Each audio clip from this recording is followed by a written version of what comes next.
Your company launches a search for an open position. The applications start rolling in, and the qualified candidates are identified. Now, the choosing begins. Person A, Ivy League, 4.0, flawless resume, great recommendations, all the right stuff.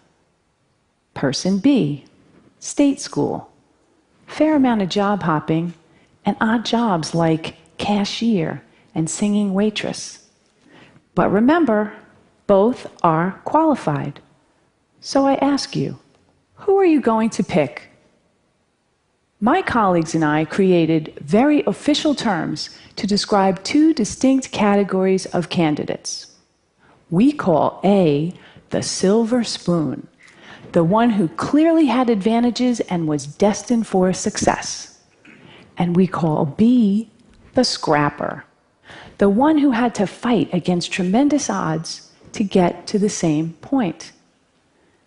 You just heard a human resources director refer to people as silver spoons and scrappers, which is not exactly politically correct and sounds a bit judgmental.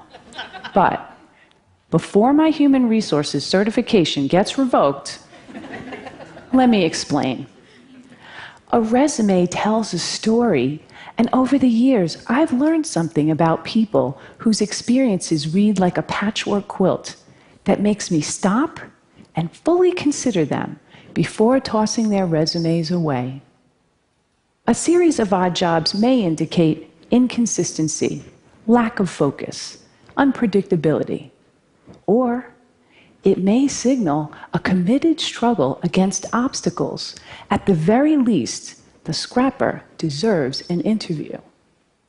To be clear, I don't hold anything against the silver spoon. Getting into and graduating from an elite university take a lot of hard work and sacrifice. But if your whole life has been engineered towards success, how will you handle the tough times? One person I hired felt that because he attended an elite university, there were certain assignments that were beneath him, like temporarily doing manual labor to better understand an operation. Eventually, he quit. But on the flip side, what happens when your whole life is destined for failure and you actually succeed? I want to urge you to interview the scrapper. I know a lot about this because I am a scrapper. Before I was born, my father was diagnosed with paranoid schizophrenia, and he couldn't hold a job in spite of his brilliance. Our lives were one part cuckoo's nest, one part awakenings, and one part a beautiful mind. I'm the fourth of 5 children raised by a single mother in a rough neighborhood in Brooklyn, New York. We never owned a home, a car, a washing machine, and for most of my childhood, we didn't even have a telephone. So I was highly motivated to understand the relationship between business success and scrappers because my life could easily have turned out very differently. As I met successful business people and read profiles of high-powered leaders, I noticed some commonality. Many of them had experienced early hardships, anywhere from poverty, abandonment, death of a parent while young, to learning disabilities, alcoholism, and violence. The conventional thinking has been that trauma leads to distress, and there's been a lot of focus on the resulting dysfunction. But during studies of dysfunction, data revealed an unexpected insight that even the worst circumstances can result in growth and transformation. A remarkable and counterintuitive phenomenon has been discovered, which scientists call post-traumatic growth. In one study designed to measure the effects of adversity on children at risk, among a subset of 698 children who experienced the most severe and extreme conditions, fully 1/3 grew up to lead healthy, successful, and productive lives. In spite of everything and against tremendous odds, they succeeded 1/3. Take this resume. This guy's parents give him up for adoption. He never finishes college. He job hops quite a bit, goes on a sojourn to India for a year, and to top it off, he has dyslexia. Would you hire this guy? His name is Steve Jobs. In a study of the world's most highly successful entrepreneurs, it turns out a disproportionate number have dyslexia. In the US, 35% of the entrepreneurs studied had dyslexia. What's remarkable, among those entrepreneurs who experience post-traumatic growth, they now view their learning disability as a desirable difficulty, which provided them an advantage because they became better listeners and paid greater attention to detail. They don't think they are who they are in spite of adversity. They know they are who they are because of adversity. They embrace their trauma and hardships as key elements of who they've become and know that without those experiences, they might not have developed the muscle and grit required to become successful.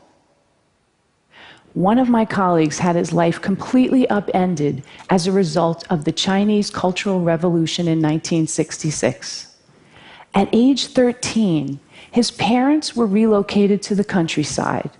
The schools were closed, and he was left alone in Beijing to fend for himself until 16, when he got a job in a clothing factory. But instead of accepting his fate, he made a resolution that he would continue his formal education. 11 years later, when the political landscape changed, he heard about a highly selective university admissions test. He had 3 months to learn the entire curriculum of middle and high school. So, every day, he came home from the factory, took a nap, studied until 4 a.m., went back to work, and repeated this cycle every day for 3 months. He did it. He succeeded. His commitment to his education was unwavering, and he never lost hope. Today, he holds a master's degree, and his daughters each have degrees from Cornell and Harvard. Scrappers are propelled by the belief that the only person you have full control over is yourself. When things don't turn out well, scrappers ask, what can I do differently to create a better result? Scrappers have a sense of purpose that prevent them from giving up on themselves. Kind of like if you've survived poverty, a crazy father, and several muggings, you figure, business challenges? Really? Piece of cake, I got this. And that reminds me, humor. Scrappers know that humor gets you through the tough times, and laughter helps you change your perspective. And finally, there are relationships. People who overcome adversity don't do it alone. Somewhere along the way, they find people who bring out the best in them and who are invested in their success. Having someone you can count on, no matter what, is essential to overcoming adversity. I was lucky. In my first job after college, I didn't have a car, so I carpooled across 2 bridges with a woman who was the president's assistant.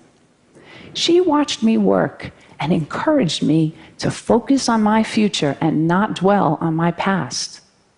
Along the way, I've met many people who've provided me brutally honest feedback, advice, and mentorship. These people don't mind that I once worked as a singing waitress to help pay for college. I'll leave you with one final valuable insight. Companies that are committed to diversity and inclusive practices tend to support scrappers and outperform their peers. According to Diversity Inc., a study of their top 50 companies for diversity outperformed the S&P 500 by 25%. So, back to my original question. Who are you going to bet on? silver spoon or scrapper? I say, choose the underestimated contender whose secret weapons are passion and purpose. Hire the scrapper.